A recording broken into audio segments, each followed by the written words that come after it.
కొబ్బరన్నం వండుతున్నానండి. వాటికి కావాల్సిన పదార్థాలు రైస్ అండి, ఒక గ్లాసు,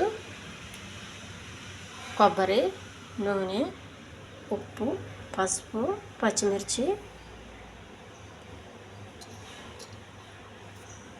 దాల్చిన చెక్క, ఈ మొత్తం కలిపిన మసాలాలండి. ఈ గ్లాసుతో గ్లాసు బియ్యం తీసుకున్నాను. దీంతో మొత్తం 3.5 గ్లాసులు కొబ్బరి పాలు రావాలండి. ఈ కొబ్బరి చిన్న ముక్కలుగా కోసుకొని కొబ్బరి పాలు తీసుకోవాలండి. మీకు సులువైన పద్ధతి చెప్తున్నాను. మిక్సీలో ఇది వేసేస్తే తొందరగా వచ్చేస్తాయండి పాలు. వేరే పద్ధతిలో తీయాలంటే చాలా టైం అయిపోతుంది, చాలా టైం లేట్ అయిపోతుంది. బియ్యం ముందుగా కడిగి శుభ్రంగా నానబెట్టాలండి. కొబ్బరి పాలు తీసే వరకు నానితే చాలు, ఎక్కువ నానే అవసరం లేదు. చేసి పెట్టుకున్న కొబ్బరి అంతా మిక్సీ జార్లో వేయాలండి. కొంచెం వాటర్ పోసి మిక్సీ వేయాలి అండి. ఒక గ్లాసు వాటర్ వేసుకోవాలి. ఫస్ట్ పాలు తీయాలండి. ఒక జాలి పెట్టుకోవాలి. జాలీలో వడకెట్టేస్తే మిల్క్ వచ్చేస్తుంది. గ్లాస్ వేసాం కాబట్టి ఇంకొక 2 గ్లాసు వాటర్ కలుపుకుంటే సరిపోద్దండి. స్టవ్ వెలిగించి కుక్కర్ పెట్టుకోవాలండి. మొత్తం 3 గ్లాసులండి పాలు. కొద్దిగా నూనె వేయాలి. మసాలా దినుసులండి, పచ్చిమిర్చి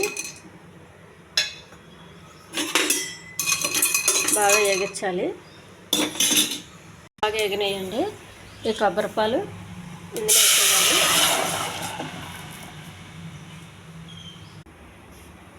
కొద్దిగా ఉప్పు అండి,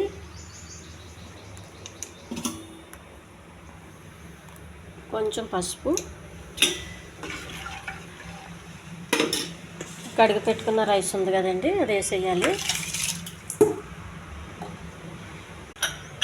మూత పెట్టి 4-5 విజిల్స్ రానివ్వాలండి. కొబ్బరి అన్నం కొంచెం గట్టిగానే ఉండాలి.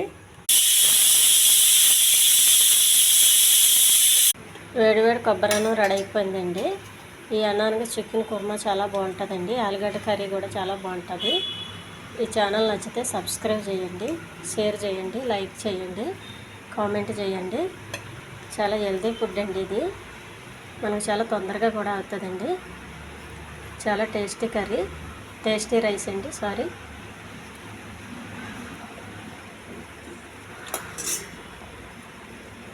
చాలా అద్భుతంగా ఉందండి. ఇందులో ఆలుగడ్డ కుర్మా కానీ, చికెన్ కుర్మా కానీ, మటన్ ఫ్రై కానీ చాలా బాగుంటుందండి. ఈ ఛానల్ నచ్చితే సబ్స్క్రైబ్ చేయండి.